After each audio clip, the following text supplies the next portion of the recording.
ছাত্র জনতার অভ্যুত্থানে আওয়ামী লীগের টানা 15.5 বছরের শাসনামলের অবসান ঘটেছে। এরই মধ্যে রাষ্ট্রের সব ক্ষেত্রেই পরিবর্তন এসেছে। এরই ধারাবাহিকতায় পাঠ্য বইয়ের সঠিক ইতিহাস তুলে ধরার উদ্যোগ নেওয়া হয়েছে। তাই আগামী শিক্ষাবর্ষে প্রথম শ্রেণী থেকে দশম শ্রেণীর পাঠ্য বইয়েও আসছে একগুচ্ছ পরিবর্তন। জাতীয় শিক্ষাক্রম ও পাঠ্যপুস্তক বোর্ড এরই মধ্যে পাঠ্য বই পরিমার্জনের কাজ শেষ করেছে।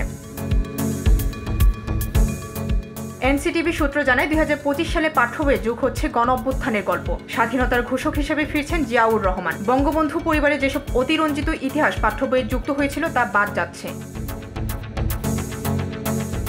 পাঠ্য বইয়ের পেছনে প্রচ্ছদে সাবেক প্রধানমন্ত্রী শেখ হাসিনা যেসব ছবি ও উদ্ধৃতি রয়েছে সেগুলো বাদ দেওয়া হয়েছে। এর বদলে ঢাকা শহরের বিভিন্ন দেয়ালে দেয়ালে শিক্ষার্থীদের আঁকা গ্রাফটি যুক্ত হচ্ছে। এছাড়া আমাদের দেশের মূল্যবোধ, ধর্মীয় ও সামাজিক মূল্যবোধের সঙ্গে সাংঘর্ষিক কোনো কিছু পাঠ্য বইয়ে থাকছে না। ফলে অনেক ছবিতে পরিবর্তন আসছে।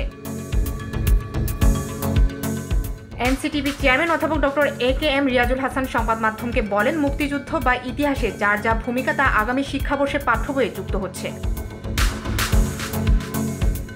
অধ্যাপক ডক্টর AKM রিয়াজুল হাসান আরও বলেন, এবছর আমাদের হাতে সময় খুবই কম ছিল। আমাদের পরিমার্জনের কাজগুলো খুবই দ্রুত করতে হয়েছে। 2025 সালের বই শিক্ষার্থীদের হাতে তুলে দেওয়ার পর আমরা বেশ কিছু মতামত পাবো। 2026 সালের বইতে আমরা পরিমার্জনের কাজগুলো আরও ভালোভাবে করার চেষ্টা করব। আগামী শিক্ষাবর্ষে পঞ্চম থেকে দশম শ্রেণীর বইয়ে নতুন একটি অধ্যায় যুক্ত হচ্ছে। আবু সাইদ, মুগ্ধ সহ অসংখ্য শিক্ষার্থী জনতার গল্প নিয়ে এই অধ্যায়টি করা হয়েছে। এতে 2024-এর গণ অভ্যুত্থানের গল্প ফুটিয়ে তোলার চেষ্টা করা হয়েছে। আগামী শিক্ষাবর্ষের প্রাথমিক ও মাধ্যমিকের পাঠ্য বইয়ে স্বাধীনতার ঘোষক হিসেবে ফিরছেন সাবেক রাষ্ট্রপতি জিয়াউর রহমান। বইতে উল্লেখ করা হয়েছে, 26 মার্চ শহীদ প্রেসিডেন্ট প্রথমবার নিজে চট্টগ্রামের কালুকাট বেতার কেন্দ্র থেকে বাংলাদেশের স্বাধীনতার ঘোষণা দেন। পরের দিন 27 মার্চ তিনি বঙ্গবন্ধু শেখ মুজিবুর রহমানের পক্ষে পুনরায় স্বাধীনতার ঘোষণা দেন বলে উল্লেখ করা হয়। অথচ বর্তমান পাঠ্য বইয়ে শুধু 27 মার্চের ঘোষণার বিষয়টি উল্লেখ ছিল। বর্তমান পাঠ্য বইয়ে বঙ্গবন্ধু শেখ মুজিবুর রহমানকে জাতির পিতা, হাজার হাজার বছরের শ্রেষ্ঠ বাঙালি হিসেবে উল্লেখ করা হয়েছে। এসব উপাধি বাদ দেওয়া হয়েছে।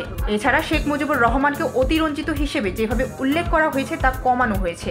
একই সঙ্গে বাংলাদেশের ইতিহাসে মাওলানা আব্দুল হামিদ খান ভাসানী এবং জাতীয় চার নেতার অবদান তুলে ধরা হয়েছে।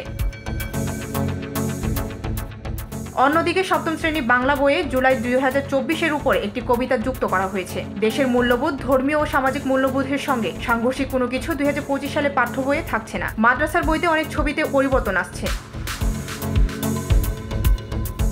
ডেস্ক রিপোর্ট, ভোরের পাতা।